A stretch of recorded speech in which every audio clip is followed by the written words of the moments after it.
to talk about a potentially very triggering subject for some folk, but I'm hoping that this conversation will maybe lead to other folks sitting with the experience that I'm talking about and or someone who potentially has custody or caretakership over a child who is not white but especially is black may consider the environment that this child is being raised in and just who has access to the child and things of that nature. But before we begin, I did want to share a little excerpt from a video I shared a long time ago, but I didn't really get a chance to ever talk about it here. But I feel like as long as we got time on this earth, I'm going to use it as wisely as possible. And so I'm going to share this post.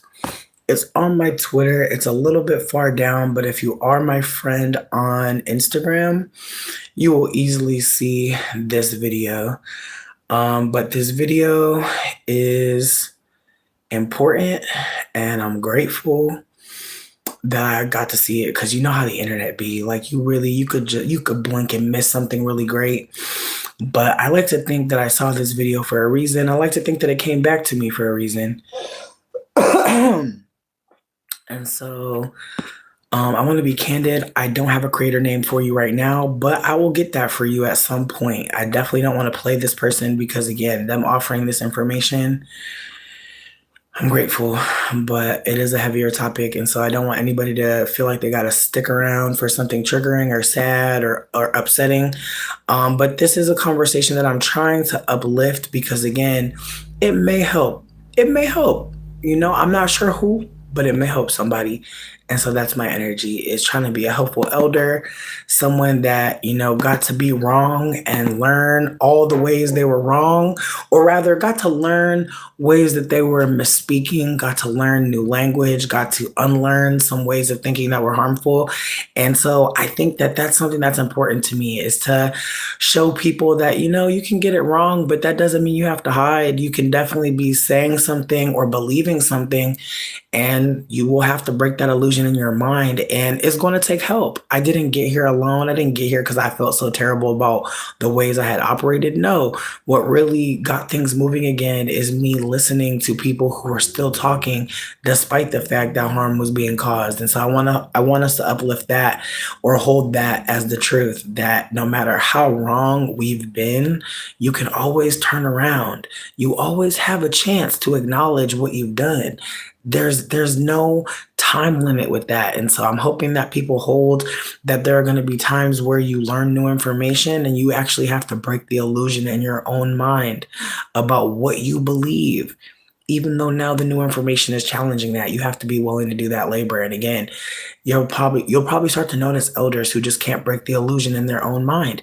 They can't. That's why they have to maintain this or that stance. They have an illusion in their mind and they refuse to break it. So with that being said, I shared this video a while ago. It's just 1 minute. But the content creator, as I said, I don't have their name just yet, but I'll share it with you, and I will be linking this. What up, Augustin? I will be sharing this post from Twitter on in the comment section below. If you don't have a Twitter account, I'm trying to, you know, screenshot it and then share it on Instagram, because I do think that like cross posting is super important to me. There's just some things that need to be seen by more and more people. What up? I hope you're doing well. But yeah, with that being said, this person is detailing being the only person of color around white people and having to find out about white supremacy, having to find out about anti-blackness, and just the ways that like her child mind really had her believing things about herself that were not true, but again, when you're young, when you're mixed, when you're raised around white people, there's going to be a way that you see the world or a way that you operate that other people won't just know. And so I'm hoping that people hold that, like, finding this was actually a really important piece for me because it really had me time travel in my mind to like learning about white supremacy without the formal training, you know? Like no one really told me, "Hey, like just so you know, this is a racist country. Hey, just so you know, like this country is gonna do this or that to you or tell you this or that." Like there's no training for that for anyone, right? But again, it's the ways that when you're around white people or non-black people, it's the way that they're invested in white supremacy in a way to where they'll never tell you about what they're doing in it to uphold it. But at some point, you have to unlearn, especially if you're not like them, especially if you're not looking like your white caretaker, your mixed caretaker, your non black caretaker. And so, with that being said, this video really did hit me in the head, and I'm hoping people appreciate the offering. So, I read a saying once that said, if a child is born into a burning house, they think the whole world is on fire. It was that. I was born into a burning house. I was the only person of any color in my community, in my family, in my school, in my church, period. Everyone else was white. And so I didn't know racism existed. They didn't teach me, they didn't tell me. I had no idea I was going to be treated differently because I wasn't white. And so my whole childhood, when people would be mean to me or like off, or like I could tell they didn't trust me, or like just, kids can pick up on stuff like that. And so when I would pick up on it, I didn't know it was because I was Black and Indigenous. I thought it was because I was evil. I thought the whole world could tell that I was someday going to be evil, that there was something wrong with me. And that's sad. That's really sad, thinking about like little kid me, just like, I deserve this. So I read a saying once that said, now, when I posted this, I did include some words and I'm going to share them with you because at the time of me sharing this is what I thought was the most important thing to communicate. I said, some of us mixed people have been so traumatized by white supremacy, a la our white family members and the white community they keep around us.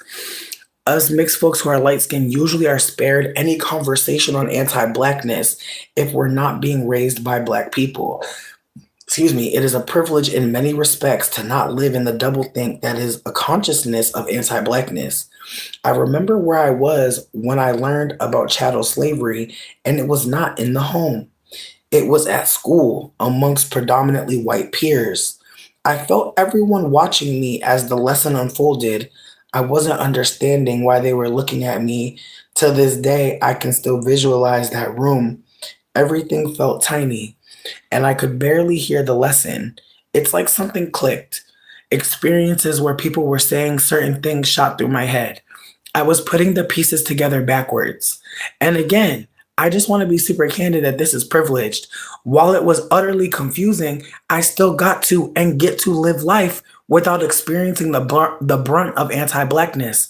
It is important to me that when we talk about experiencing anti blackness as mixed people, we acknowledge that we do not experience the worst treatment and that being spared from being told that the world hates Black people is something most Black people don't get for very long.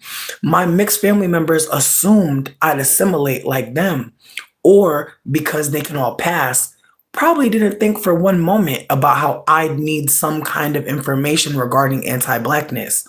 Why would they? They face even less of a threat.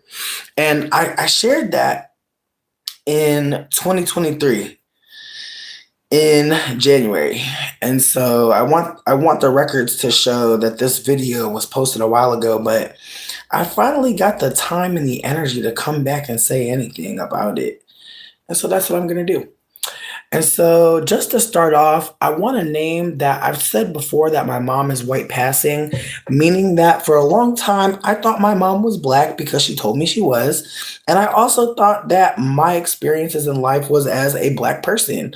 I did not know growing up that I was living a very privileged experience, and that when people thought I was a Black person or saw me as a Black person, that was actually the one drop rule being uplifted in the moment. There was never a Black person where I was. And yet, And yet I would do. And I want people to hold that there are many mixed people experiencing anti-blackness, and that does not make us black people. It makes us targets. Sure, sure, sure. Or rather, what I like to tell people is we're not the target, but we will get hit. Because again, the target of anti-blackness is in the name. It's in the name.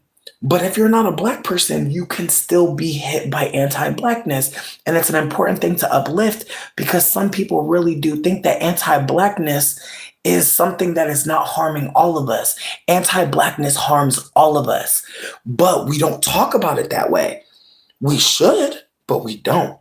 And again, it's the ways that growing up in my household, I knew that I was a black person because I was told I was a black person.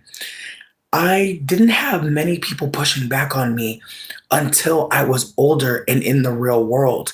And so I want to hold that within my household, outside of my mom uplifting our blackness. Even when I would bring up that my grandmother was white, my mom would literally tell me I sound stupid. And so, with that being said, there's a way that I fear that there's a lot of the one drop rule being predicated on people not wanting to sound dumb because again, growing up, my mom would make sure that I would tell people she was black. And if I ever tried to explain why I agreed with the person who asked me if she was white, or even just brought up that someone saw her as a white person, she would be very defensive. And again, the way that your parents can be triggered by something and then now you're triggered about it. I want us to just hold that some mixed people are being raised by mixed people who are very triggered about being mixed people for many reasons. And that's valid. But that trigger can stop conversations from unfolding where people actually hold who they are in real time. And so, unfortunately, my mom's anger around being white, her anger around being mixed and not getting any melanin, her anger around only having one lip translated to me assuming I was a black person when really my mom unfortunately wanted to be black so bad she was willing to gaslight her children. I want us to just hold that there are many mixed people being told in households by non-black people that they are black. And it all comes down to hair, unfortunately, or phenotype, lips, nostrils. Who fucking knows, honestly? But a lot of us are being told we're black. And so, with that being said, it's the way that growing up, I was told I was a black person.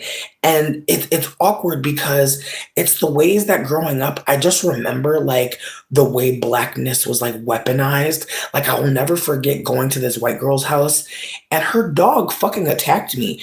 And she told me her dog doesn't like black people. And I remember thinking to myself, well, I don't want to meet your fucking dog. But she kept on insisting that I wasn't the black people that her dog hated. And I'm literally like, I don't know. Like she literally was trying to tell me, oh, no, the dog knows you're light skinned. High key. A child. A child. I didn't realize the context of that conversation. I really, for a long time, I thought, man, she must have just really thought that because we were friends, the dog wouldn't bite me. But no, she thought because I was light skinned, the dog wouldn't bite me. It's really fucking sick to realize that. Again, I want us to hold nobody's just born and knows about anti-blackness. Someone has to tell you. Or you unfortunately experience it and then someone has to let you know what you experienced. Again, I'm trying to explain that like growing up, nobody said explicitly to me anything about anti-blackness. Hearing about chattel slavery, it was not something that was taught to me explicitly until I was in school. And then I'm in school learning about fucking chattel slavery. And I'm just like, what the fuck? And again, the ways that you learn, the ways that some people learn in their household, the way some people talk about it still, the way the Ma'afa, Maafa, that is what the Africans understand chattel slavery to be. And again, I hope people look into it because the way that America talks about enslavement It's ahistorical. The Ma'afa actually tracks it on the shores of Africa and acknowledges the ways that things shifted, that like enslavement or rather indentured servitude was always a thing, but that when the white folk came over, they were like, oh nah, like we're not gonna operate like y'all are operating. Again, I'm not trying to make it seem like the world was perfect before chattel slavery. What I'm trying to offer is that there were no terms that existed like the ones that existed after chattel enslavement.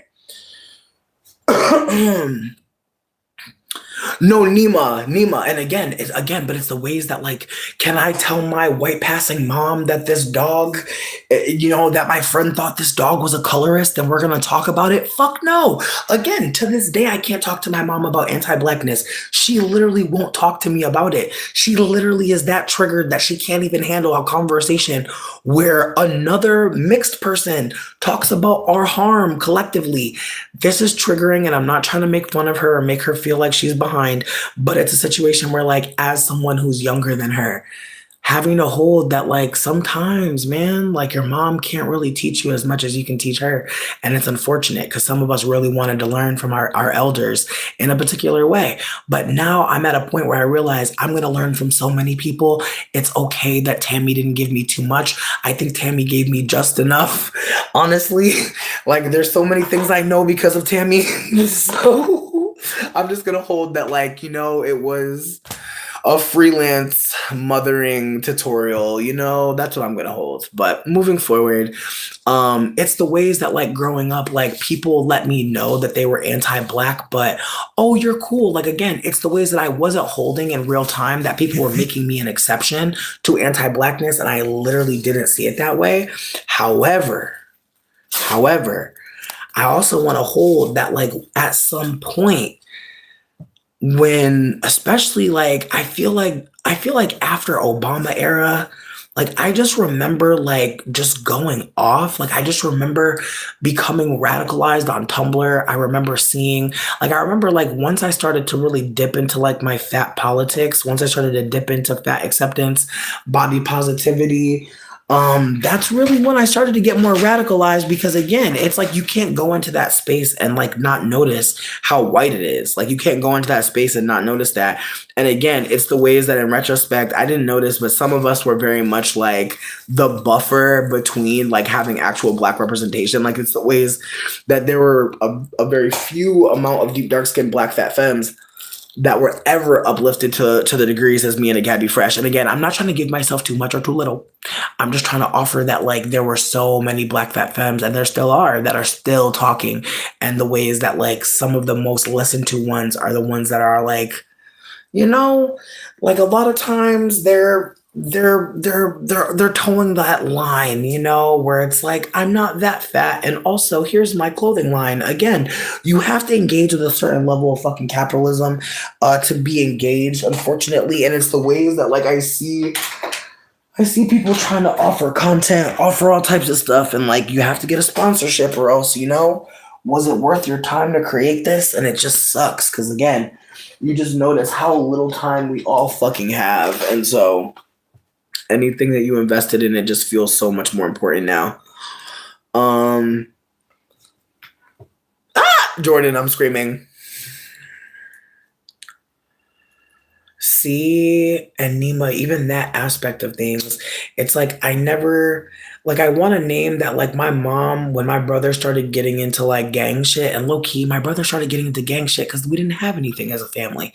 Like, my mom was like either at work or on the phone. Like, I hate to say that, but it's like if she didn't have a man in her life, she was on the phone or she was at work. And so it's the way that my brother started running with all types of boys, trying to do all types of things, trying to learn how to be a man. It's unfortunate, but that's what happens to a lot of younger men whose fathers aren't present. They try to find men to be like. And my mom wasn't around. And like my brother is a brown skinned boy in a household with a white looking bitch, me, and a white passing brother. My brother honestly was going through something that none of us were going through. And yet he still tried to find community, obviously with people that were willing to do a lot of things, but he obviously felt safe to be with them.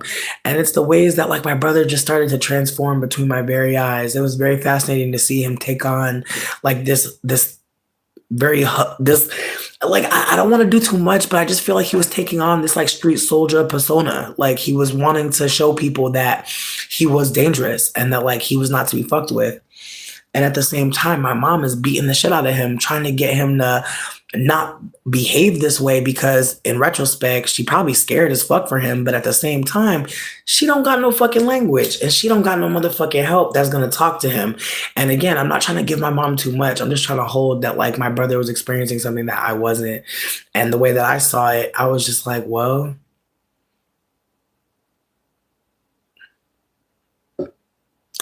we're all fucked up, you know? Like I just feel like we're all fucked up. So, but again, it's the ways that I never really saw until very recently just how different of an experience my brother had compared to all the rest of us. And again, the only difference is he was actually looking like a black person and was again a whole mixed person that couldn't pass into the idea of mixedness.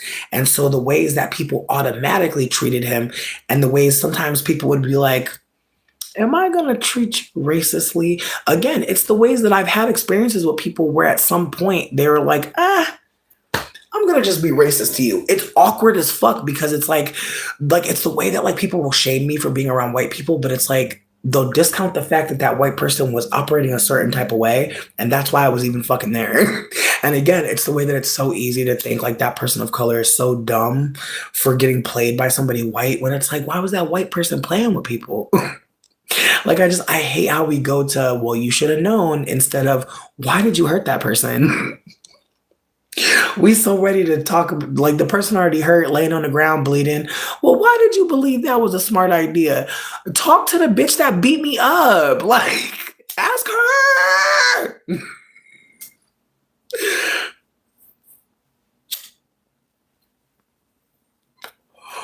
Nima, I'm so grateful for you. Thank you for taking the thank you. Just Nima, just thank you for being here. Just thank you for being here. Just please know. Just please know. Because again, it's the ways that like if you don't have anybody teaching you how to be, or worse, you're around people that are showing you, I don't want to be like that. Who the fuck you gonna become? And again, it's the ways that I remember like MySpace era. I remember crispy frying my fucking bangs, bitch. Going to Hot Topics. You know, like I remember being a little grunge girl. Absolutely, bitch. I was living life. It's the way that like the more queer I started to be comfortable with being out, I had my fucking auntie tell me I had a gay demon in me, bitch. Like for real, like on Facebook. And I literally had to tell her it's probably me. I'm probably the gay demon. Like, boo. And again, it's the way that like depending on how Jamaican your family is, because I had a real Jamaican auntie bitch and they don't play that shit. Like it's the way that I'm pretty sure all the cousins think I'm dead and or was taken over by demons. Like they're literally not even allowed to talk. Like it's the way I talked to one of my cousins and she got scared. Meanwhile, I'm just validating everything that she's saying. I'm being hella empathetic with her, and it was funny as hell because it's the way I know my family talk about me, and I know she wasn't expecting that. I know she was probably expecting a junkyard dog, but again, it's the ways that like some of us. Our family need us to be crazy. Our family need us to be the one that talk too much. Our family need us to be the one that's disappeared because if we actually were in the family circle, then people would have to hold that that person that you love so much is actually capable of a lot of harm. And instead of facing it, they're willing to just disappear you. And if you think you're the last one, mm-mm. A lot of people get discarded in the family. I just hope people know that it's not a personal failure. Like the family that be discarding, like, babe, just keep in mind what you got to do to be kept in the family. Just think about that for a minute. Because some people really don't want to hold that. That. Like some of us really have to do certain stuff to like have a family.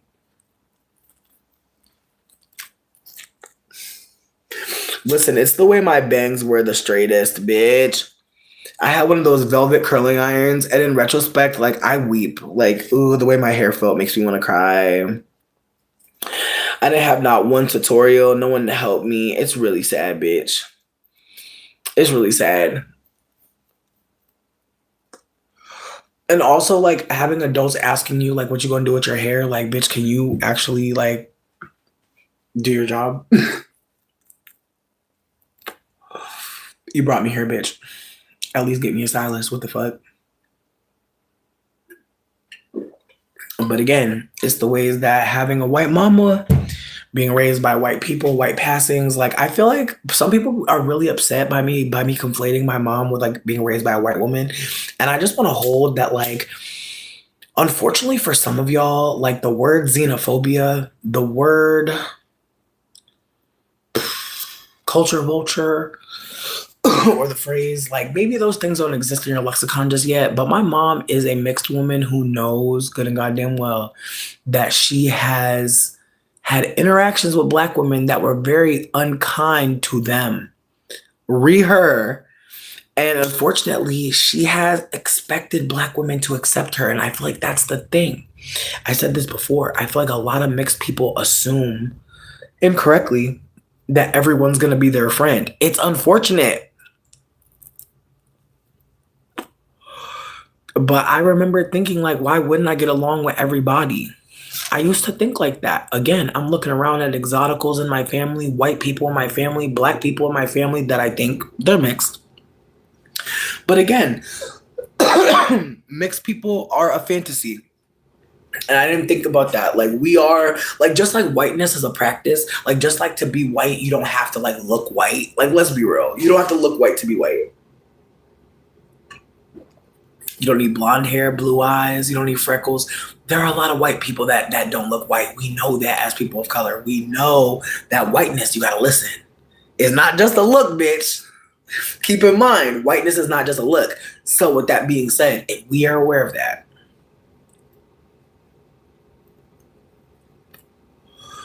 then we have to hold that there are white passings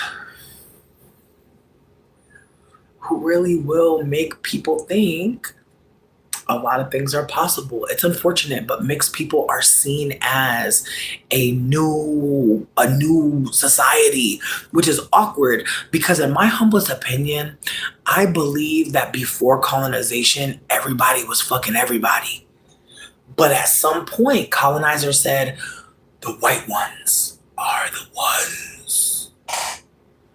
The white ones. And again, uplifting whiteness in this way meant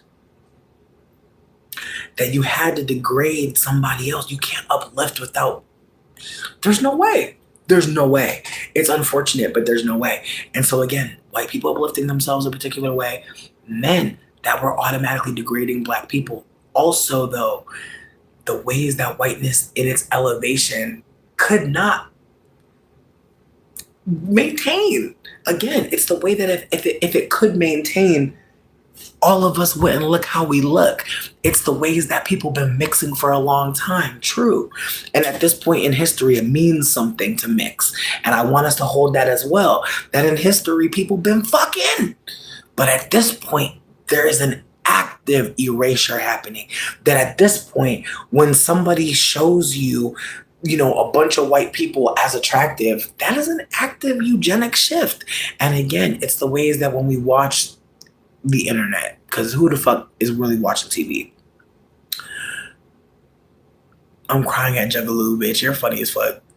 But again, it's the ways that like when you're watching the internet and like you're seeing people being shown to us, I want you to consider like who we really see. Because I see people uplifting this one deep dark skinned black woman from Love Games or Love Island called Olandria.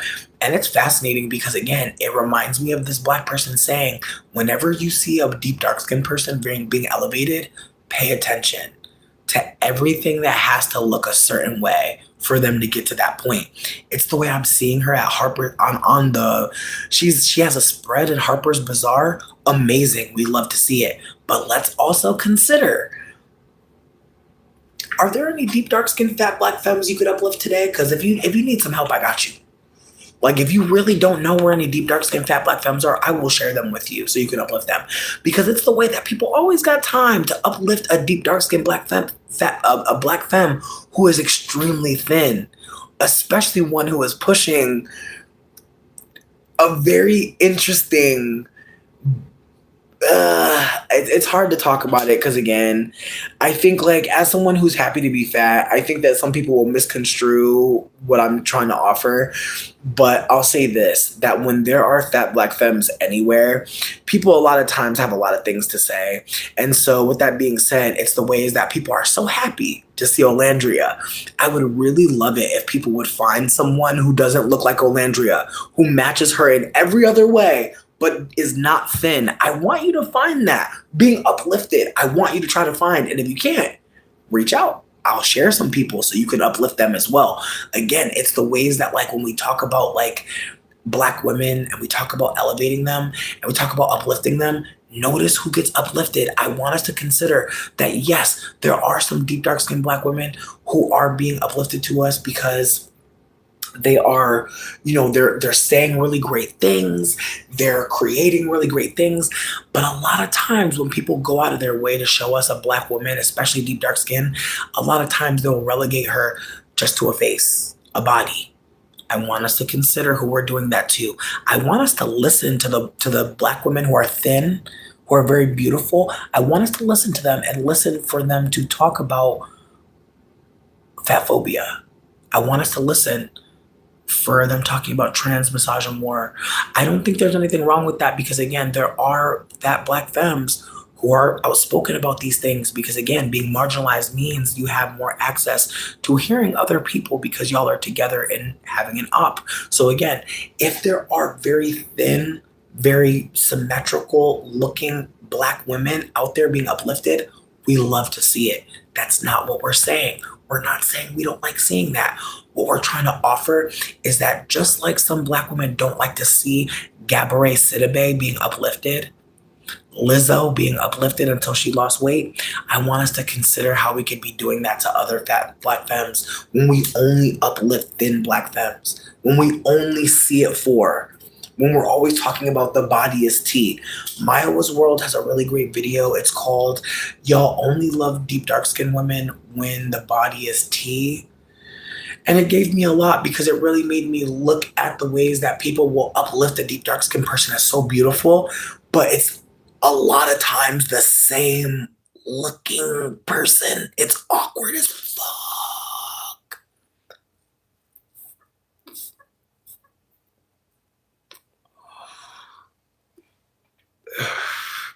Okay.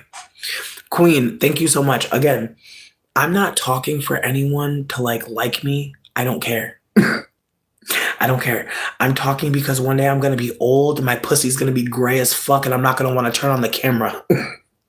I'm talking now because, bitch, who knows what tomorrow brings? I don't know, but I know right now I got it. So I'm gonna give it. But y'all know what that's like. Wake up and you know good and goddamn well you're not about to do shit. Them dishes about to sit right the fuck there. The motherfucking them grapes that's been looking crazy as fuck gonna sit right the fuck there. I ain't there today, bitch. I took my Prozac, so I'm Gucci. For now, you feel me? Watch me fucking stop taking that shit. And when I say Prozac, I mean I actually found a mushroom that mimics Prozac, and I only know that because I got friends that take it, and they were like, "Bitch." And not saying that they stopped taking their meds, just saying that they're acknowledging that the shit was hitting like Prozac. And honestly, ever since I've been taking it, I have felt a shift in my mental health. So grateful. The strain is called Shakti for anybody out there that has access to spores and wants to grow it. If you don't, reach out. I got you. If you want to just try a sample, hit me up. Because honestly, I'm not about to be a hater. Like, this one needs to be shared by everybody. This one needs to be tasted by everybody. That's how I feel. That's how I feel. Because I feel like some of these mushrooms, people be really thinking, oh, the mushroom going to make me see a leprechaun. Oh, I'm going to space. No, I want you to know, just like I want people to consider that when the indigenous was here, before the colonizer was stealing everything, blowing all the shit up, you really think ain't nobody needed motherfucking Prozac? You really think people didn't need motherfucking regulation of materials? You really think nobody needed a sleep aid? Like, I want y'all to really think it's people here before the camera, before the computer, and they had the access. A lot of the drugs you have access to are literally synthesized versions of shit that already exists. So again, I'm sure somebody out there found Shakti before me, synthesized it, and made Prozac, and now they're a billionaire. So with that being said, I'm putting it out there that I am willing to be the old person that shares, that cares, that does something different than the other old people because, bitch, it's not working, is it? You know it's not. And I don't expect anyone to be like me either. I want y'all to be your fucking selves, but I also want y'all to think critically about what the fuck people are talking about because, again, like this conversation going back to Olandria, going back to uplifting certain Black women, I just want us to hold that like there's a reason why we're seeing certain Black people. It's not a coincidence. It's very much planned, unfortunately. And with that being said, I'm gonna segue a little bit because there's a lot of things on the docket today. Um, Beyonce, and this is gonna tie in, trust me. Beyonce being seen at Kris Jenner's birthday party, I'm gonna keep it a buck with you. I don't give a fuck about that. What I give a fuck about is there was a video uploaded a while ago, and I'm gonna play it for you because this video really gave me so fucking much. Like, whoa. Like, this video is about Beyonce. Please don't be mad. Please don't be mad. But I know some people are gonna be mad. That's fine. And I'm gonna share this video because I want to also show I Heart Erica's video as well. Because her video, it was really good. But again, it's the way that this video that I'm about to share with you is from 2023, bitch. That's how deep in the archives we are. And yes, bitch, we have archives. Yes, we do here.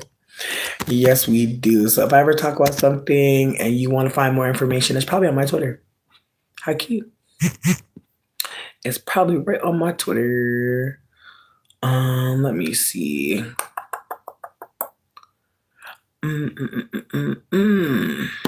Actually, I should have just did this. Because watch it be right on the fucking top.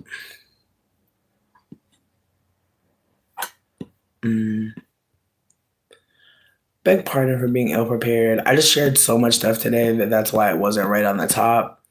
I went a little off. I went a little bit off.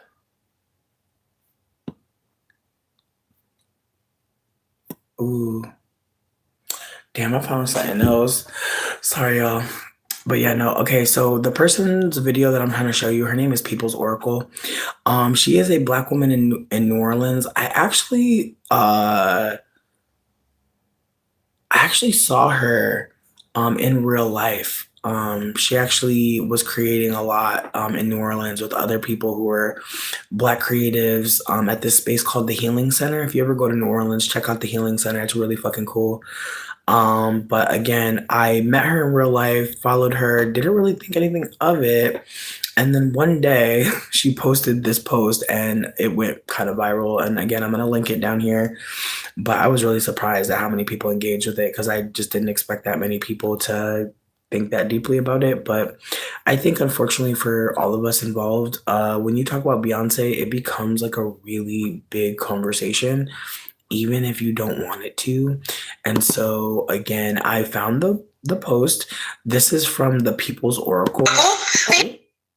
This is from the People's Oracle. Her name is Dana Nichols. She is so many things, but I think she's one of the things I love about her is that she's a cultural critic and that she likes to share a lot of content around what's happening. And again, this was in 2022. I misspoke and said that it was in 2023. And it was June 2022. And so she's also really into like Zodiac. So if you're one of those girls that loves like your news with a side of what are the planets doing, very consistent content creator. So with that being said, without further ado, this is Dana. I just want people to remember, like, this is when Break My Soul came out. Beyonce, Break My Soul. Again, I don't give a fuck about her going to Kris Jenner's fucking birthday. You ain't catching me talking about that. I don't give a shit. I want to bring up a conversation that I feel like is way more important. And so with that being said, People's Oracle, June 22nd, 2022, if you happen to be on the internet and wanted to search this up on my Twitter, but I will be linking this video below if you're watching the replay. So don't even worry, it's right below. Of course, I pressed play with the fucking sound off. Good God. All right. don't know your struggle. Beyonce ain't being raised. Beyonce don't care about no $7.99 a gallon gas. Beyonce don't care. What she got to get free from? What Beyonce got to get free from? Why do you think that she is in solidarity with you? Turn around and look at your neighbor and see who is suffering under the same conditions as you. That's where you need to find solidarity. Where you need to find solidarity is with the folks who's standing in line at the gas station with you. Beyonce is not your friend. She ain't in this struggle. Class is a differentiating factor, and the folks who see that their class is being used against them will try to conceal their differences just like you do. They know that they are not one of you, but you're the one who's confused. You think they're one of you. You think they're one of you. They sing a little song talking about a job and a newfound, like, Beyonce ain't never had to sell her labor to an employer in her life. And if she did, she got an advance of $8 million for it. I'm just disappointed. I'm disappointed at how easily you lay down your weapons of rage. I'm disappointed at how easily you are disarmed. They wave the white flag and say, okay, we'll give you a Beyonce song then. Will you go back to work?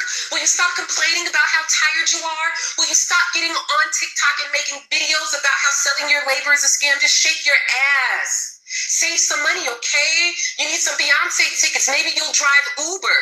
Maybe you'll drive DoorDash. Maybe you'll pick up some extra hours so you can buy these tickets. Please don't stop selling your labor because we're rich and exploiting you and taking advantage of you.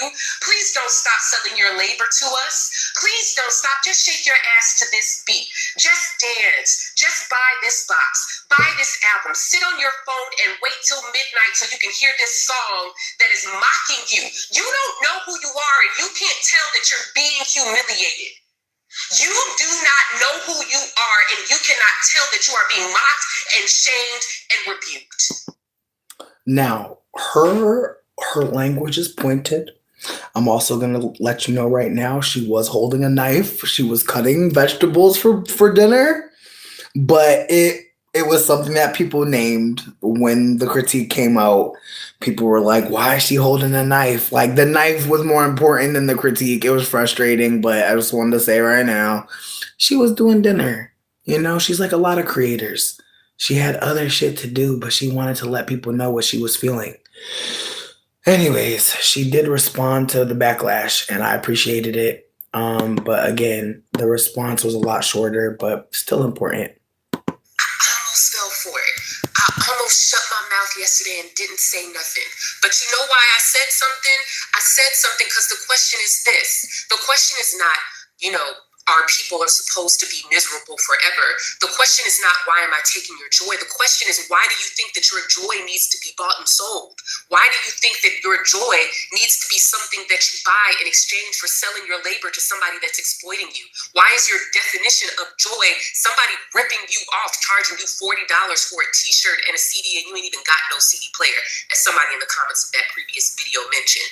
Let's wake up. Let's wake up real quick. I know you don't like what I'm saying, and I know that what I'm saying upsets you because you want to be able to have guilt-free fun, but this is not about making you feel guilty. This is about waking you up and letting you know that you're being seduced, letting you know that the definition of joy is not something that requires you to sell your labor for an exploitative fee just so you can give the money that you've earned back to the same corporation that's been exploiting you.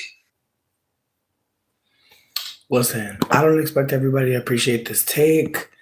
And it's awkward because also they found out that she likes Fenty Beauty, and people made it seem as if like because she likes Fenty, that like that was her motivation, which was very unfortunate. But I think unfortunately for her, I think that people would rather try to protect somebody that's not in danger than acknowledge that many things can be true at once. Unfortunately, also, I think that, as I've said before in other videos, Beyonce is a nostalgic artist. She's famous at this point because people have loved her for so long. And I want people to consider like relationships where like you've put so much into them that you don't want to walk away now. That's an abusive relationship, usually. I hate to tell you that. Like a relationship where like you don't want to give up because you cared for so long, even though you see the problems. That's an abusive relationship. Again, it's the ways that a lot of people may not want to hold this. But if you feel like an artist that you support is not doing the right thing, why not be a fan that says something? Why not be in integrity in your appreciation? Why not acknowledge what they've done as harm? Again, I wish people would hold that. We don't have to like run away from conversations that are not easy to have, but I know that it can be easier sometimes to run away. It's unfortunate. I also want to say that when I shared this content, I made sure to uplift many other things. There's other videos that I could share with you, but I actually want you to see some treats. I actually want there to be some treats for you when you go and click on these links. Because again, like this conversation around Beyonce that's unfolding, people will try to minimize it and make it seem like it's about the Kardashians, it's about Kris Jenner's birthday party, it's about hating Beyonce. When really, I think it's more about the fact that a lot of us can't pretend like we don't see certain things. We can't pretend like certain connections don't mean certain things. And again, it's the ways that there are only two classes. There are people that have to work or else they die, and people that get to relax because the rest of us are working. And so, because Beyonce doesn't have to work, she doesn't have to work. She doesn't have to put out another song. She's actually set for life, you guys. When rich people have kids, it totally changes the conversation because people are like, oh, well, I'm helping them and their babies are set for life too. They actually couldn't spend all that money if they tried. It's uncomfortable, but when like rich people do something fucked up, like it doesn't make sense to not like say anything about it. It actually makes no fucking sense because again, what is putting them above you? Their talent? I'm sure you're talented as well. I don't know what the fuck about them puts them above anyone. The money that they are getting from the people, that money comes from the people that support them, right? Like, again, it's the ways that we have it so backwards. Like, these people work for us, bitch. Like, these entertainers, they work for us. Like, I hate to say that. I know some people don't want to hear that, but when you're at a certain level where the state is giving you money, where presidents are calling you, I'm sorry. Mm-mm-mm. Child, child, child. Listen, it's the way that I look back at my Obama tweets and I just laugh because sometimes, like, some of us need to hold this, and like, this is something that's really important.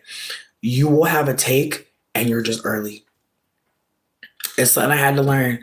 You'll have a take, but you're just early, babe. Just sit back, let people come to it because, again, it's the way I was dragging the shit out of Obama. It's the way right now people are realizing Obama's not shit. And I'm like, wow, like Barry had to really, but that sucks. But again, I think that again, even Barry's presidency gives us so much information about the climate of anti-blackness. The ways folks made it seem like a honey-colored man with a white mama was gonna have a hard time. Like it's crazy to think about. But the anti-blackness that the white people was throwing against him, I'm not gonna minimize it and say it wasn't real. What I'm gonna say though is just like we're dragging the shit out of Trump. What's happening? Nothing. Like again, it's the ways that like people saying things about someone in an elevated position is not fucking. Oh man, and again, it's the ways that we were acting like Barry was in danger when the whole time he was a puppet. Like again, it's the ways that anti-blackness happening to us non-black people is a lot of times a motherfucking deflection. A lot of times it's a moment to like focus on this mixed person, the individual, and not the system. Again, we focused on anti-blackness happening to Barry. We did not focus on the anti-blackness Barry was in charge of. Again, I turn on my camera because some of y'all got to go to work. Some of y'all got to make food for kids. Some of y'all have thoughts that if you tell people, people gonna look at you crazy. I'm not. I'm not, because we live in a world where a lot of people are set up to be somewhere that once you're there, it, again, some of us will realize what I'm saying when you think about the places you've been and how certain situations were just supposed to keep you there and maybe they didn't. Maybe you got out. Maybe you're working on getting out. Maybe that. But again, some of us are really not supposed to think too deep. We're supposed to go to work, have a baby, get left behind somewhere, work, work even more, have to deal with all the bullshit that comes with being a parent and an adult and divorced, all the ways that like some life experiences are really supposed to put you somewhere. And I'm saying this as someone who's in foster care. Like, I was supposed to really go through a lot of hell. Like, it's the way that, like, I wasn't supposed to have a family. I wasn't supposed to have quality education, clearly. It's the ways that the state didn't mind bouncing me around every couple fucking weeks or months. It's the way I don't even remember taking tests. I don't even remember being anywhere long enough to take a test on anything. The only reason why I got into college is because it was a scam college. They were taking anybody. And I only went to college because I didn't want to get left in some town. You see how like being harmed and being abused will lead you right into the motherfucking wolf mouth? I didn't do no research on no school. I said, oh, maybe they'll take me. They did. And then they took all the money. And again, it's the way that there's so many people that got fucked over, but it's the way that it wasn't my money. So I don't even know, I don't even feel all the pain. Like there's somebody out there right now paying a loan on that. I didn't have to pay a loan on shit because I was in foster care. That's what the state told me they would do. They said they would pay for college if I got in. And that's the thing. That's how the state gets you. That's the only reason why I never ran away. That's the only reason why I never left the state, bitch. You don't think I could have ran away several times? I could have. I could have been trafficked, so many things. But the only reason why I stayed in state care, only reason why I stayed in foster care, only reason why I didn't do nothing to none of my fucking foster parents that was doing crazy shit was because I was like, one day I'm gonna go to college. That's the only thing that kept me fucking going, that kept me regulated enough, is the promise of education. So I just want us to hold that there are going to be so many stories that we're just not going to fucking hear. Because who knows if the state is giving people a free ride to college now? Who knows?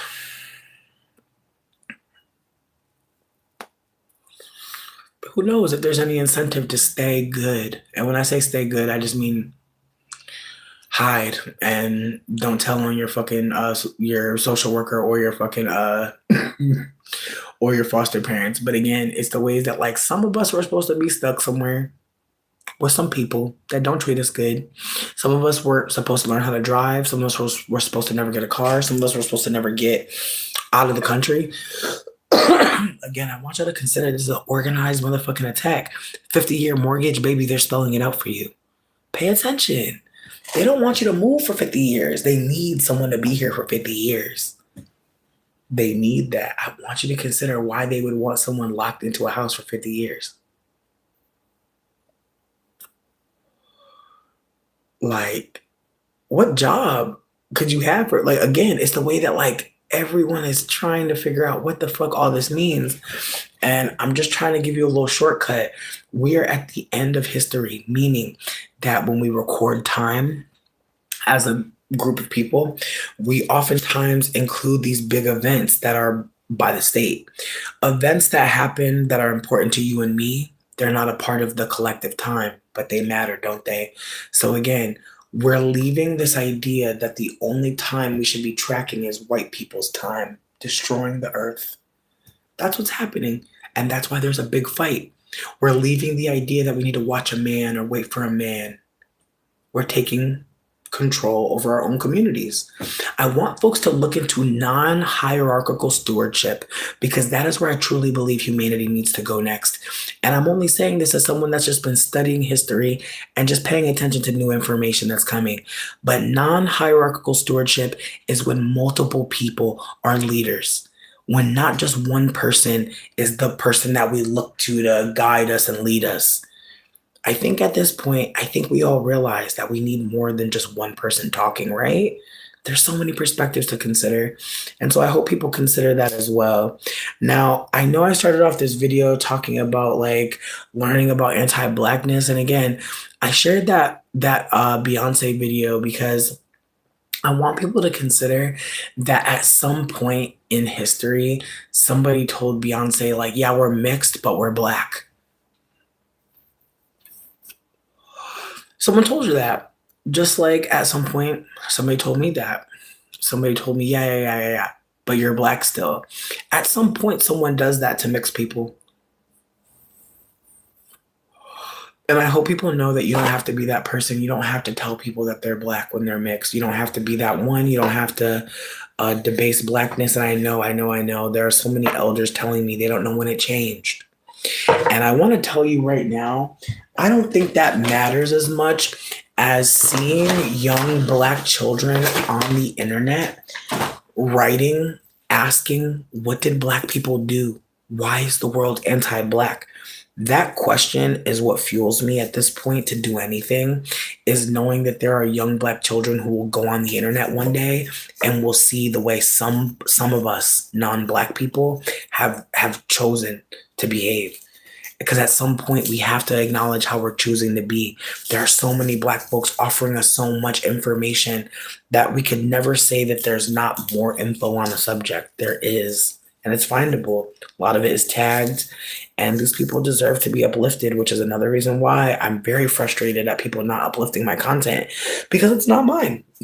I feel like that's one of the most disheartening things about all of this for me, not for anybody else, but just noticing how many people don't give a fuck about deep dark skinned people talking unless they're saying something that makes them feel good.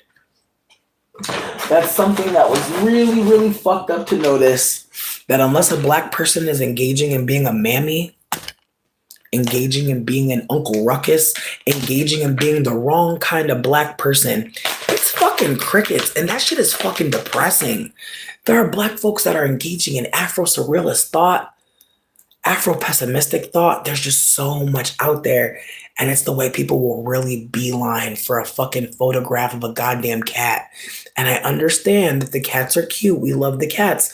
But it's the way that some people won't uplift content that literally implicates them, their family, their community in harm. And I really want you to ask yourself, what if we have a conflict? What if someone's mad? What if someone gets upset? What if? But what if somebody gets new information? What if somebody accesses liberation in a more intimate way? What if someone now feels safer to talk to you because of what you're uplifting? What if now you can break silence about the ways that you didn't know that this was harm? Again, I wish we would hold that, like, we're not going to all know everything. That would be so silly. Why would we all know everything? But if you're learning something new, why not say that?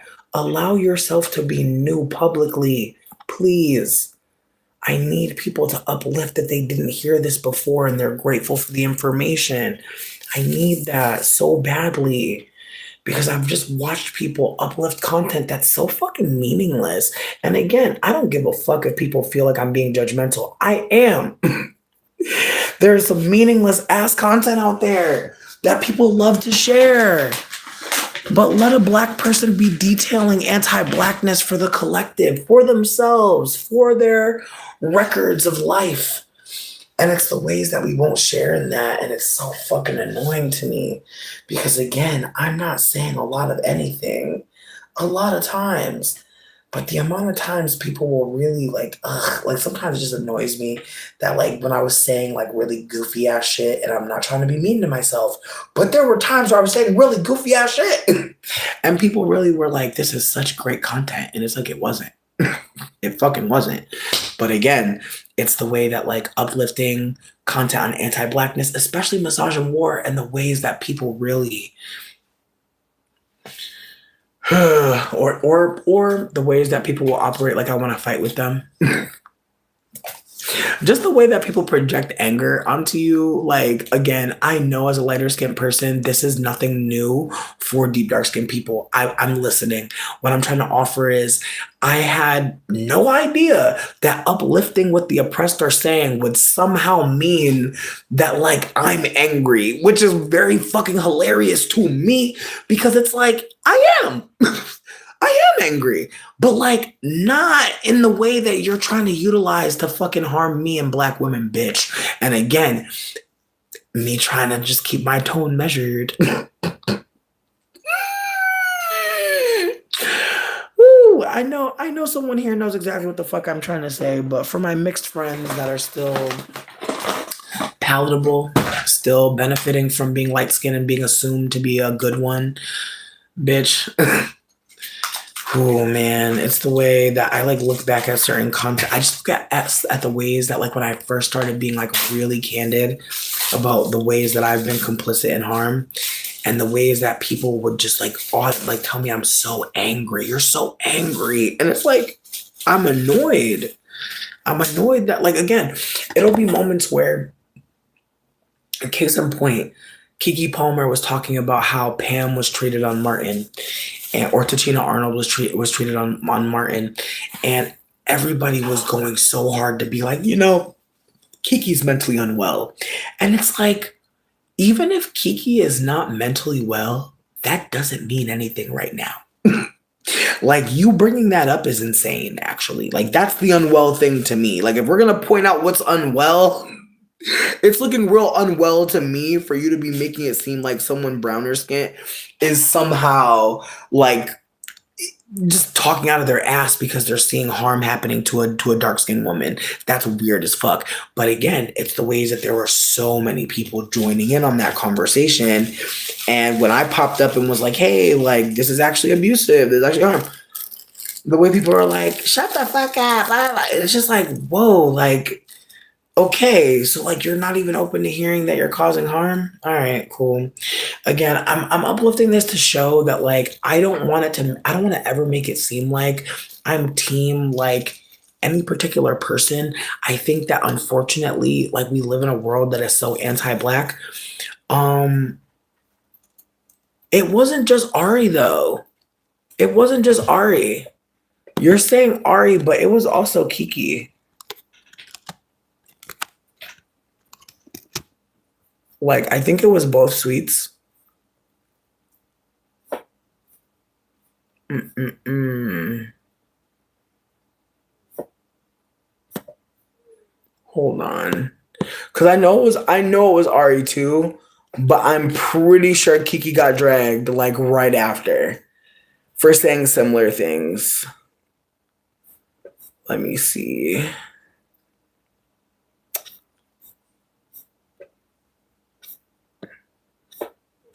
Damn. Listen, I'm grateful for you bringing up that it was Ari though. Grateful as fuck because again, I know I. Are you okay? Okay. All right.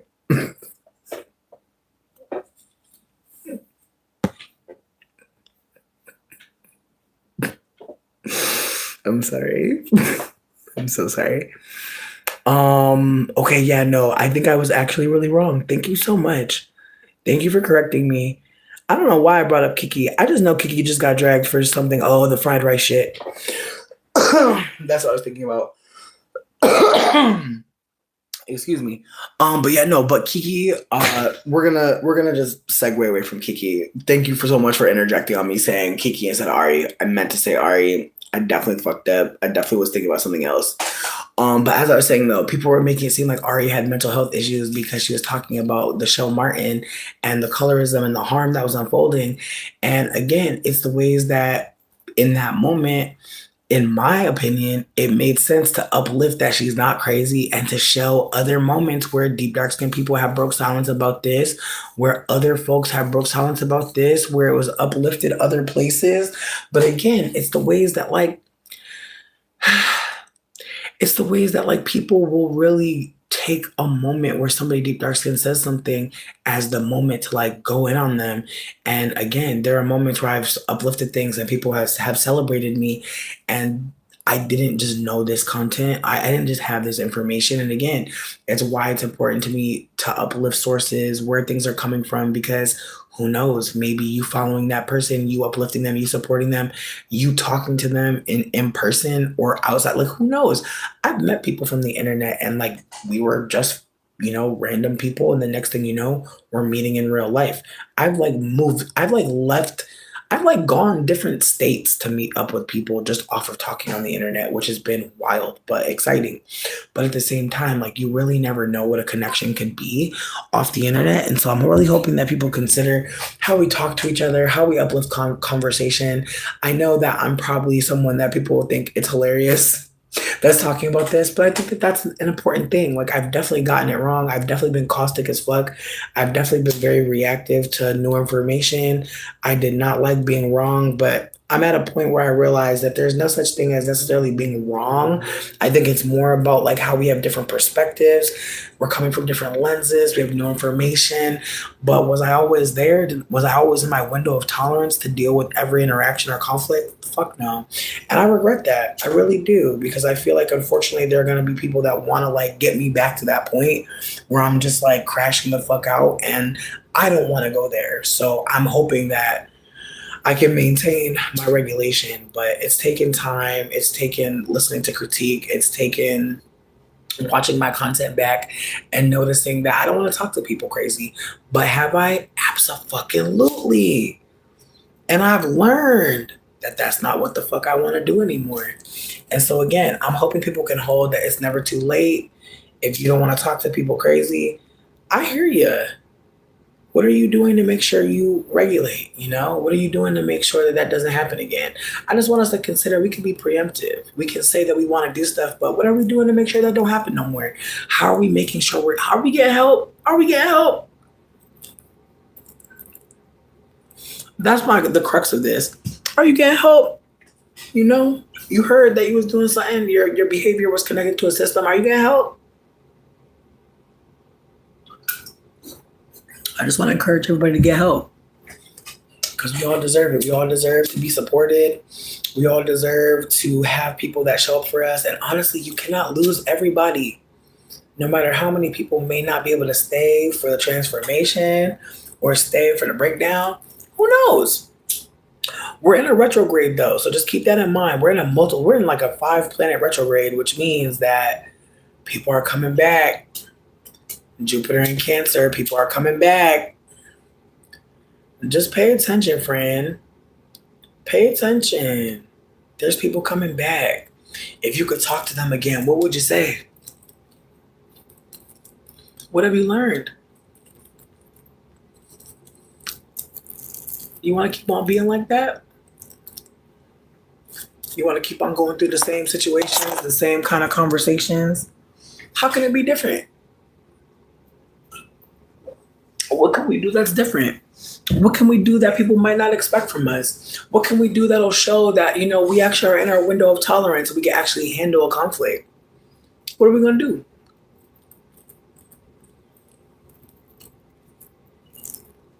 I just hope we consider that. Because again, it's the ways that like we'll be fighting with people, but really what we want is a conversation. I noticed that like real heavy right now. Mercury retrograde, a lot of people want to talk. And unfortunately, some conversations are not possible.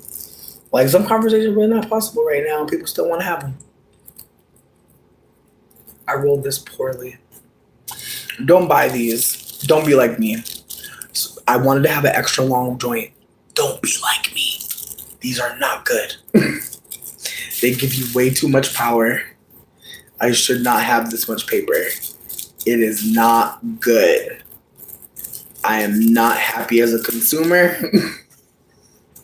At first I thought it would be fun, but I've learned the hard way that I don't know how to measure a fucking joint. It's tragic.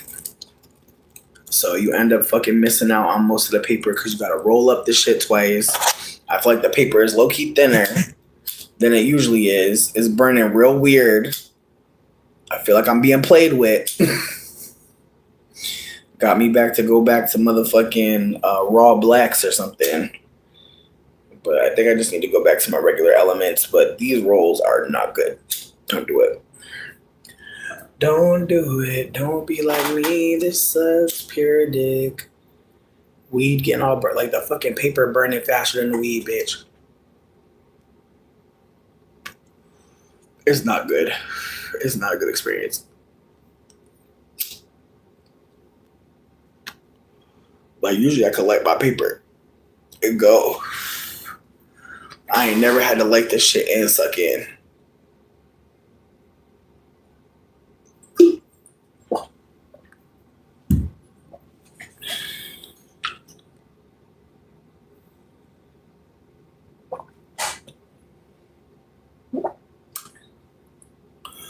I'm just happy you spilled your tea here. Nah, he just got out of jail and told you you've been stringing him along. Hear me out.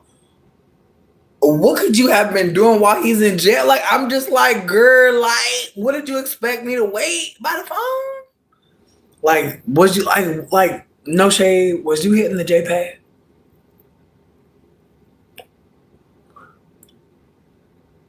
Or was you making sure he has some zuzus and wham whams? Like, be honest. Be honest. Was you putting money on a book? You ain't gotta tell me shit, bitch. I'm just a nosy bitch. I'm just a nosy bitch with a big face. That's it. Just a nosy big face bitch. That's it. That's it. That's it. That's it. But I'm just saying though. Was you putting money on a little money on a book? I feel like I never dealt with nobody in jail for real. Like, and when I say dealt with, I just mean like really dealt with. Like they told me they was in jail, and I didn't deal with them. But I just be wondering, like, if anybody got a jail bail, let me know. What's up? What be going on? Listen, you ain't gotta tell me nothing. What money? Exactly. Embezzle, you don't have to say a word. Mm-mm-mm.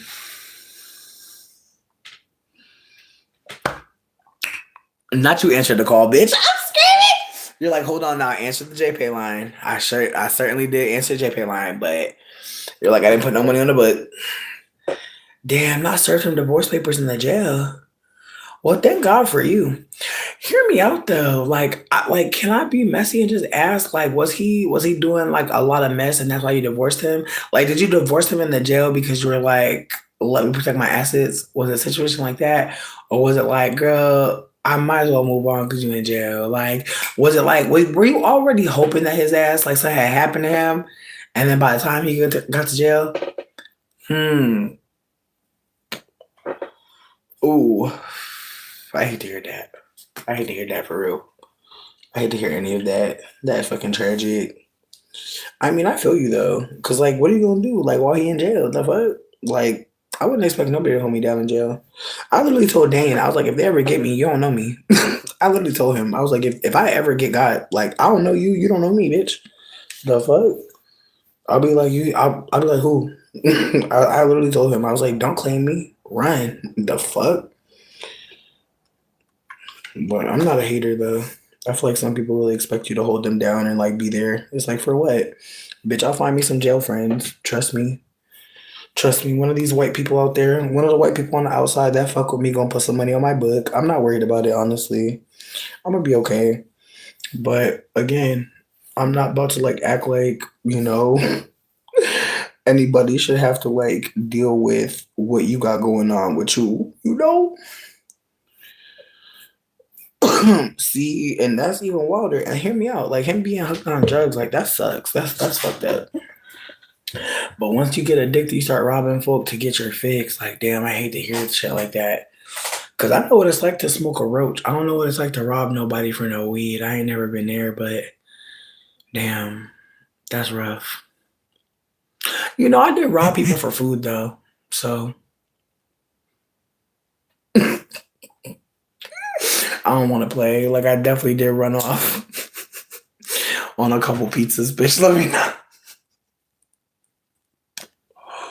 And I needed every bite. Certainly did. Again, I feel like I don't want to do too much. I just feel like when you're addicted to stuff, you'll do a lot.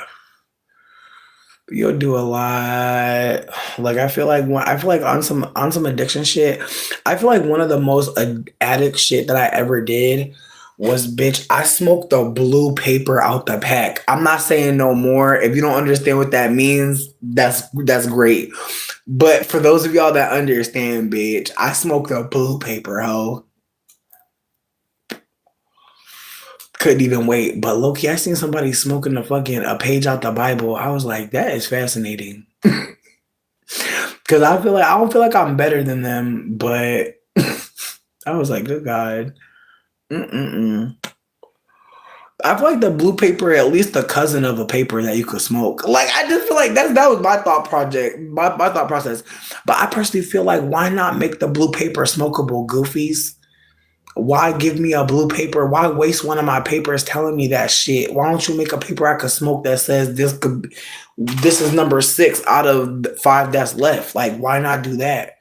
Why not just put a 6 on it in smokable font? I don't know, bitch. Again, I'm an addict, so that's why I'm thinking about shit like that. You put him in rehab multiple times, and see. With that being said, like even if you didn't, like I want you to know, like if someone has an addiction, like that's not on anyone to save them. Like as someone who's an addict, like I don't expect anyone to save me from smoking all this motherfucking weed. That'd be fucking awful. Like again, I just have a different perspective as someone who's actually an addict. Like I would never expect someone to do something different because I have a need. Like that is so selfish. But at the same time, being an addict is selfish. Like there's definitely moments of me being selfish as fuck, for sure. Or just wanting to go smoke when everybody's like, girl, it's a baby shower. It's like, okay. I can't smoke like away from y'all in the woods. And they're like, girl, it's a baby shower. And it's like, girl, I know. Again, it's the ways that like some of us are addicted to certain things. And depending on where you're at in life, nobody will notice. Like people that be drinking a lot of times their friends are drinking a lot. Nobody noticing an alcohol addiction, at a certain age. The younger you are, the more you can get away with it. Especially weed. Like I feel like smoking addiction you could really get away with because people don't think it's crazy. Because I'm on camera, you see me smoking as much as I do, evidence. But again, it's the way that like depending on what you're doing as your addiction, people really won't see it as like a bad thing.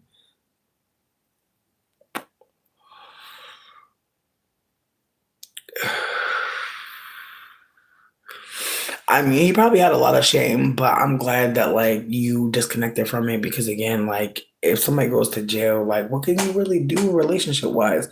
I'm not saying like you have to hold everybody down as a friend or not, but I just don't understand the logic of like this man dissing Wild and now he in the jail and you supposed to what like check on him. I'm sorry, but that sounds wild as hell. Like I just feel like all the labor you probably did in the relationship.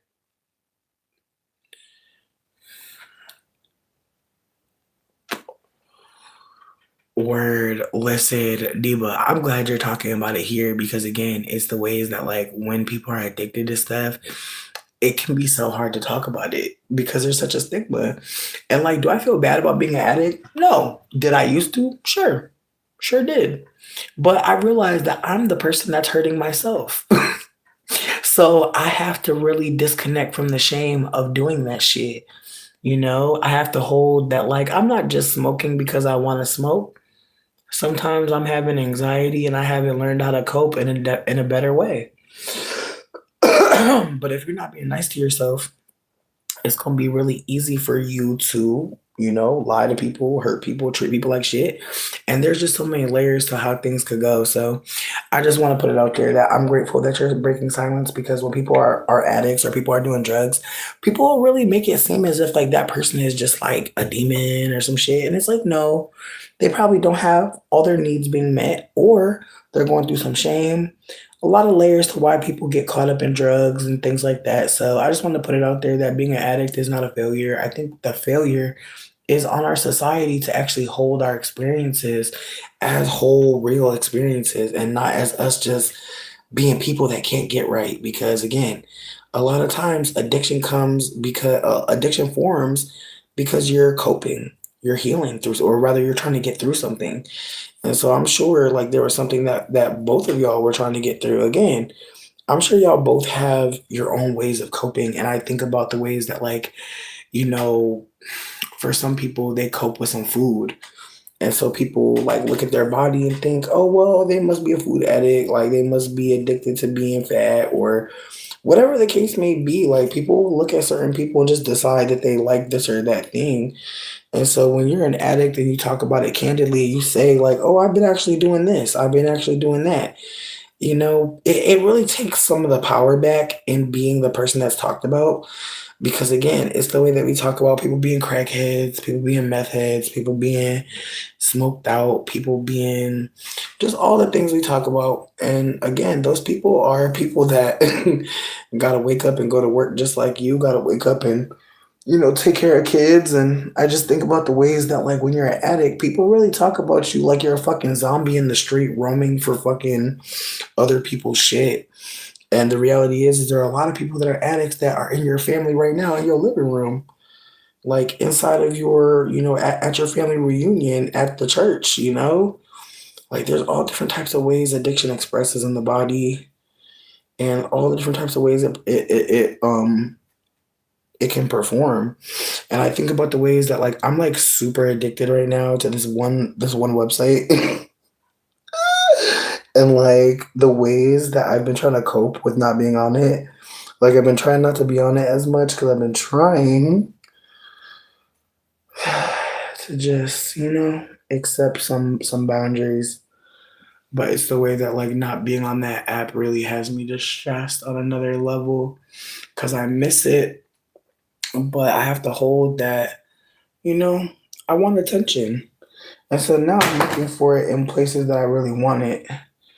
I started to look into like these ceremonial videos because like some people when they do mushrooms, they go to someone, like they go to like a babalao, they go to a curandera, they go to someone and that person isn't just trip sitting them, they're like helping them transcend. And so I wanted to play a little piece of this mushroom ceremony, and I'm hoping people can hear that this is an indigenous person creating this. And so these white folk actually were supported by her. I want to just tell you a little story. There was a native woman named Maria Sabina. She is why I exist in terms of my plant medicine business. She is literally the reason why Americans had access to mushrooms. Unfortunately, because she told white people about it, the brown people around her were affected by whiteness. And so they killed her and they burned down her fucking house. So I want y'all to consider that whenever you get mushrooms on the street from somebody and they don't know shit about it, it's not their fault. Unfortunately, the white people have made it this, which is why I do what I do and I try to give people more information on plant medicine because it has a history, a very rich one, a very bloody one. And so there's not a rebirth happening in mushroom space at all. There is unfortunately a further colonizing. So I'm gonna play you a little bit of Maria Sabina's voice doing a mushroom ceremony. But I also wanted you to consider that I have been looking for folks who are musicians to create a mushroom ceremony space because there are so many people of color, especially black folk, that are about to find mushrooms, that are about to take them for the first time. I started thinking about this person that I found. Her name is Robin Devine. She started a cohort called Black People Trip. Please look into it if you're a black person wanting to trip. She's been really cool. Unfortunately, she's a black person in plant space, so she's under attack. Just something to keep in mind. And she's actually very principled and is really trying to create a safer space for black folks to be in psychedelic space and not have to deal with the bullshit. Because again, I could tell you a thousand stories, but there was this one that stands out for me where a black woman was taking mushrooms at a ceremony and a bunch of white people started touching her fucking hair.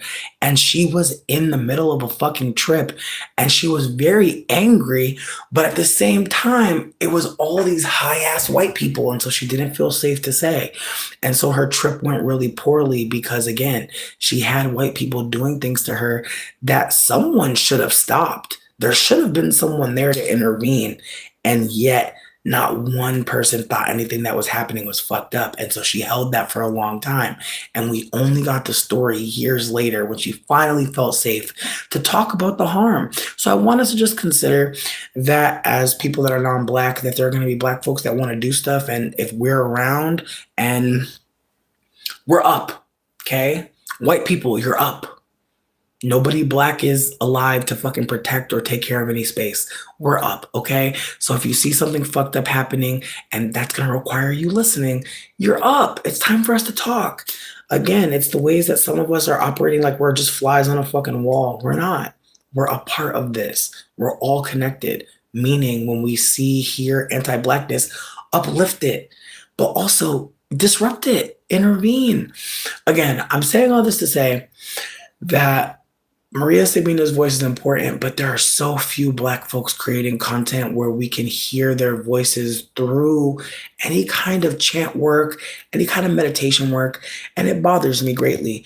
And even though I found literally one video of black folks in psychedelic space enjoying chanting, it's rare. And so I decided that I wanted to give a love offering to some black musicians to see if they'd be interested in creating, just some psychedelic materials for the future black cosmonauts, the psychonauts, the ones that will come, the ones that will exist, that will go online, that will be here, that will need to see black folk enjoying this medicine and having access.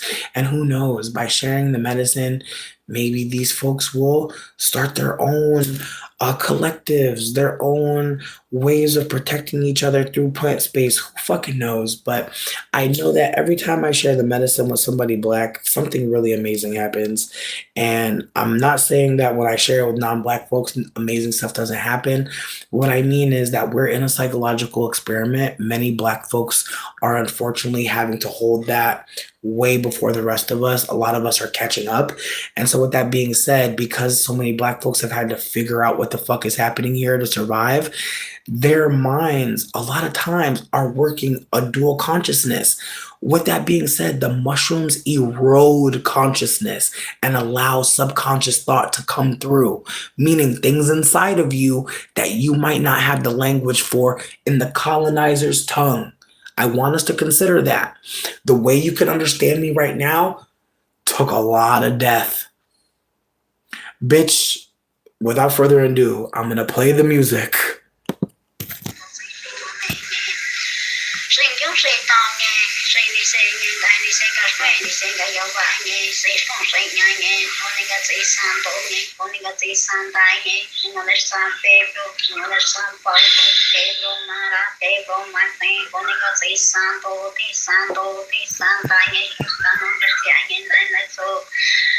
Yes, I get on that opinion, and as on the answer, it's on the Shanyon, it's on my Santis, Moniga Santo, Niga Santa, Sinino, Brendini, on the Espírito Santo.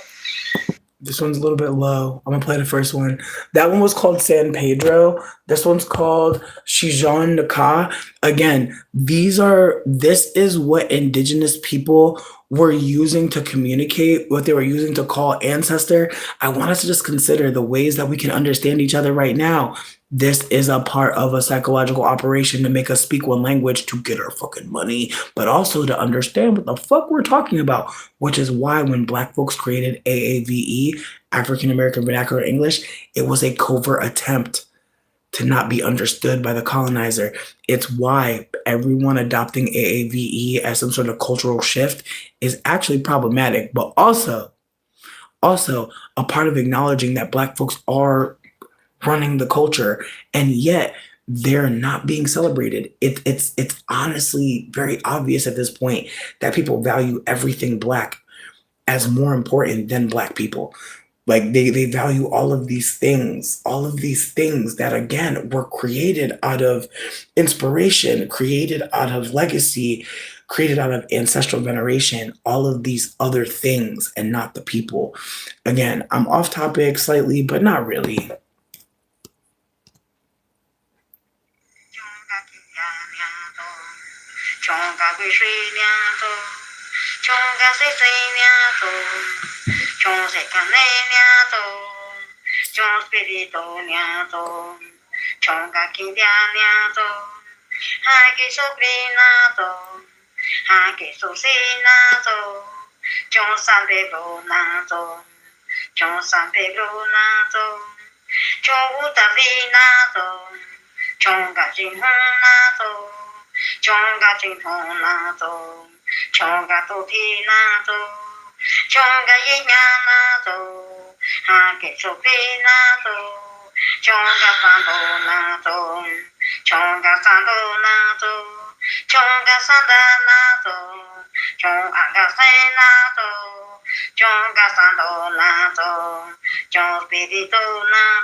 Listen, I know not everybody's gonna understand what I'm trying to offer, but it's the ways that to get to this point in humanity, in communication, like we had to see other people be hurt.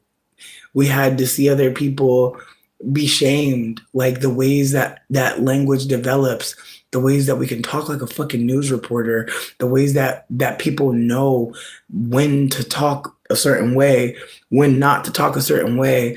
Again, all of that is created through violence, and it's normal to have anxiety, to be feeling afraid, to be feeling worried, to be feeling hurt, to be feeling lied to. All of those things are important.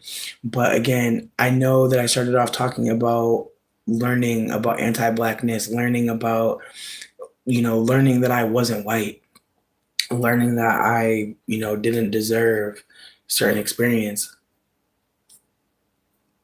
learning that certain people thought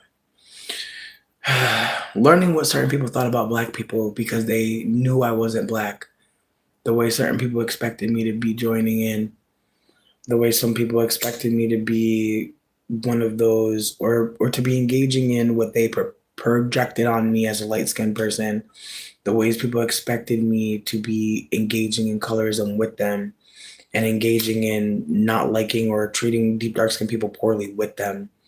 The ways that again deep dark skinned men have told me that I look like I'm gonna make pretty kids, and the ways that I listen to Black women talk about the ways Black men talk to them and they're not saying those things, and the ways that when I talk about it I feel ashamed because I think about ways that I never knew what to say until I got older. But for at least 10 years I just made a face. I just made a face. I did not know what the fuck to say about that shit. And again, at this point, I know what to say. But at the time, I just did not know what to say. Like, so many Black men would say something anti Black to me. And at the time, I thought I was a Black person. So I would just look at them like, what the fuck? And I wouldn't fight. I would just get away from them. And then the way that I started talking more about Black Politico because I saw it as part of liberation for everyone, and the ways that people expected me to find a Black man to be with. Meanwhile, so many Black men expecting me to be with them as well. And the ways that some Black men didn't even try to like engage me. Like, it's the way that some Black men would talk to me like, I already know you're gonna worship me. That happens to us mixed light-skinned femmes.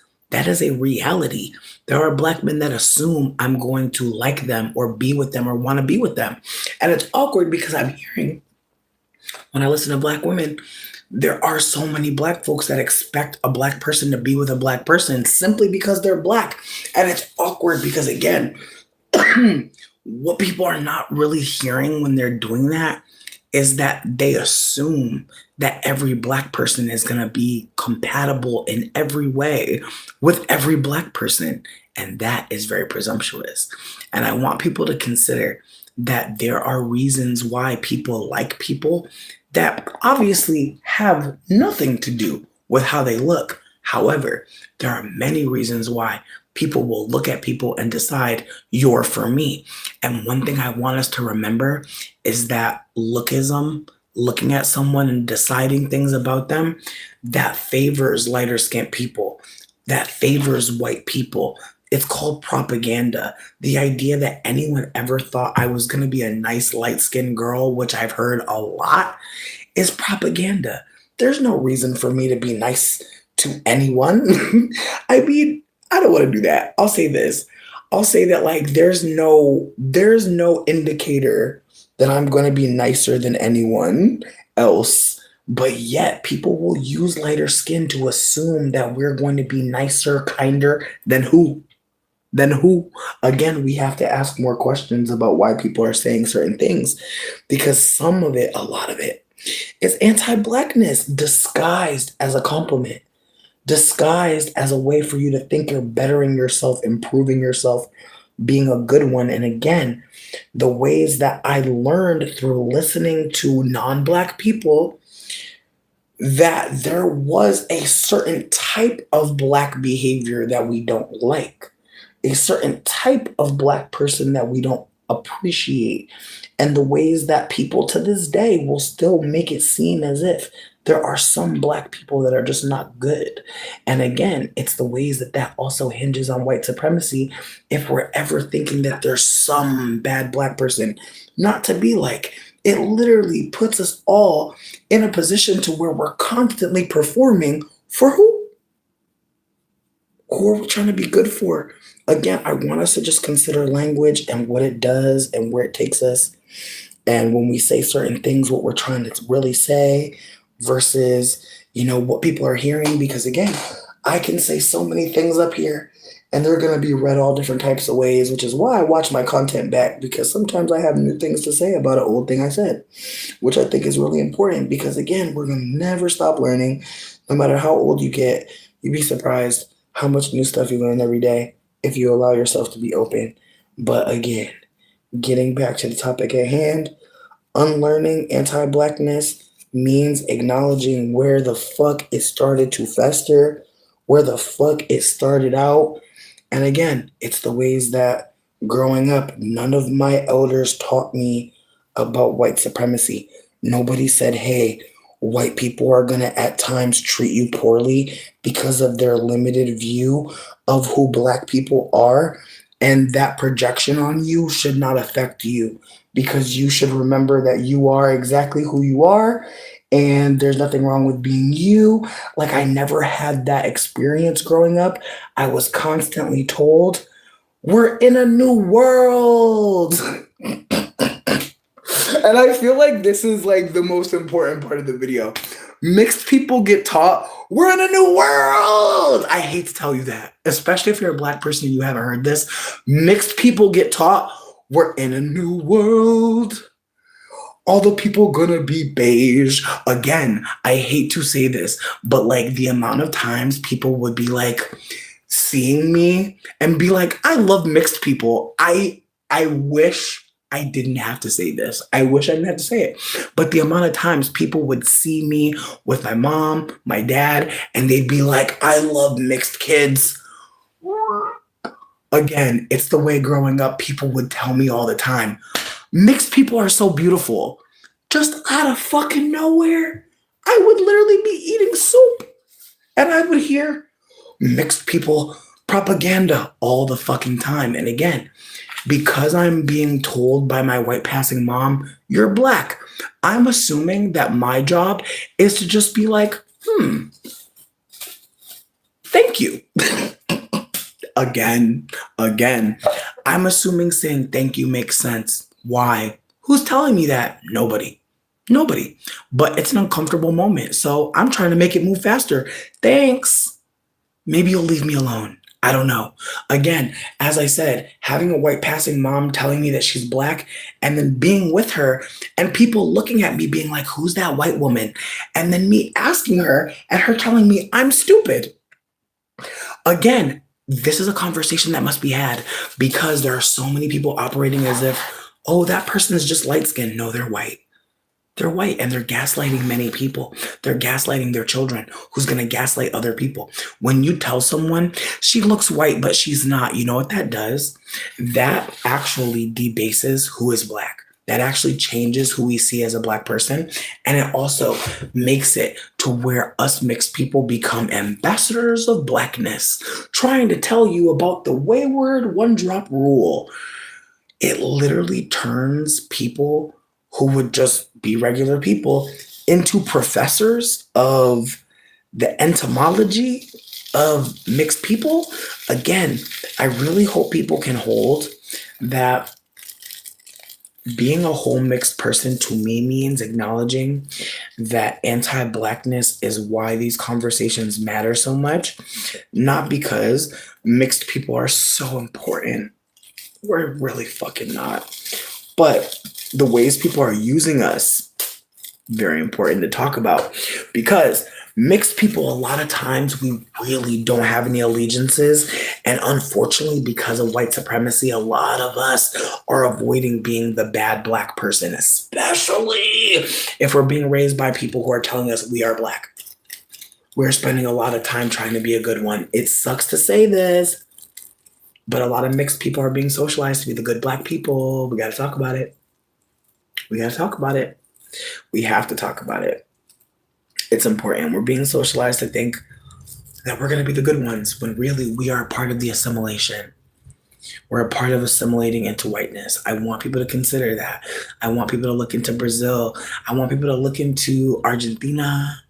I want people to look into where people think that mixed people are black. I want you to look because there's a reason why people operate a certain way here and why it is being funneled out. America has a way of casting people for labor. Keep that in mind. The whole point of creating black as an identity was to have labor cheap. That's why the Haitians were eating animals. Whenever people talk about black people and say that they're doing something bad, it's a setup to get the labor cheap. It's a setup to bring out the mixed people who are the good ones, to elevate us, who are saying what? Parroting what? I want us to consider how whiteness can operate parasitically through all of us. All of us. But if you have proximity to white people, and especially if you're not white, but you have proximity to white people, people talk about being a token, but it's like, fuck that. Being a host. Fuck token. Being a host. How many times do we talk about people of color being hosts for whiteness? Being practicing whites. Even if you don't look white, being a practicing white. Again, the conversation might be more complex for somebody, but there are people out there that already have this information. They just don't have the fucking language around it. That is why I turn on my fucking camera, because I don't go to a job. Okay? I go to a farm and I work with people. You know what I did today? I went to a place where I'm pretty sure it's about to close down because of white supremacy fucking getting rid of all these fucking brown people. But I just went there and asked them if they needed some help. I have a lot of time. None of these fucking places are hiring. And I can't just farm all day. Like, I can't. Working on the farm is fun. Working in the shop is cool. But I want to do more. And so I went to this cafe / grocery / restaurant / food counter. And I just offered labor because I wanted them to know, like, I don't want y'all to go out of business. I don't have any money to really buy anything. but I don't want you to stop being here. And I know not everyone's gonna do that. I know not everyone has the time. But if there's a small business in your area, just see if you can volunteer some time. I'm not telling everyone to do it, but some of y'all know that there's a little spot and it ain't about to be popping no more. It's ghost every time you go in there. It's dead as fuck. Just please know, like, these people could use some support. They could use some extra labor. And I was so grateful. Like, there was this older woman who was carrying so many heavy things. And I was like, I got you. And because I did that, she was able to do so much other stuff more comfortably. And it's the way that, like, again, sharing the labor was something I could give back to community.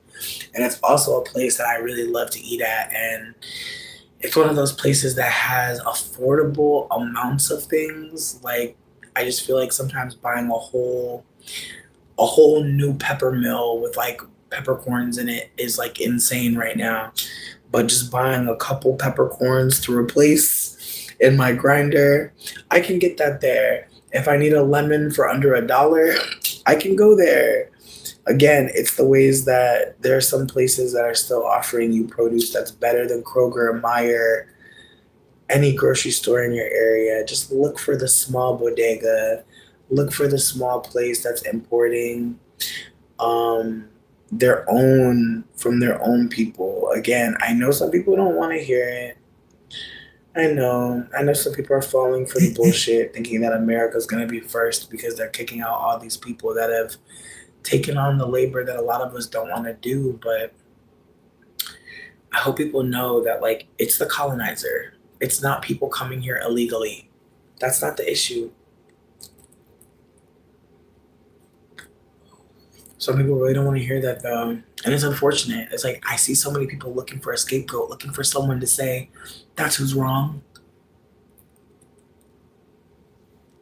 And it's like, what if people are wrong? What if they just don't have all the information? What if they're being gaslit? What if they're being again lied to? What next? And it's the way that we live in a world that really expects us to just discard people when they're saying something off or something wrong. I really want us to consider that, like, we really don't have to do that. If we have different opinions, why can't we just still communicate? I really hope that we can just consider that. Like, I really hope, especially now, Mercury's in retrograde. Like, y'all, like, I'm not gonna play. Like, it's wild how many people have been trying to fight with me, like the last 2 days. I'm just really hoping people will just know, like, breathing, somatic exercises, the tapping, the tapping, the tapping, soft scratches, especially if you're feeling like self harm, soft scratches, maybe a soft caress, little tapping, breath work, doing some breathing. Please, like, don't let people get under your skin. I know some people are really trying. Just please remove yourself because it's not you, bitch. Like, the planets are really going nuts right now. If you don't fuck with any astro girlies, you need a link, let me know. I got you.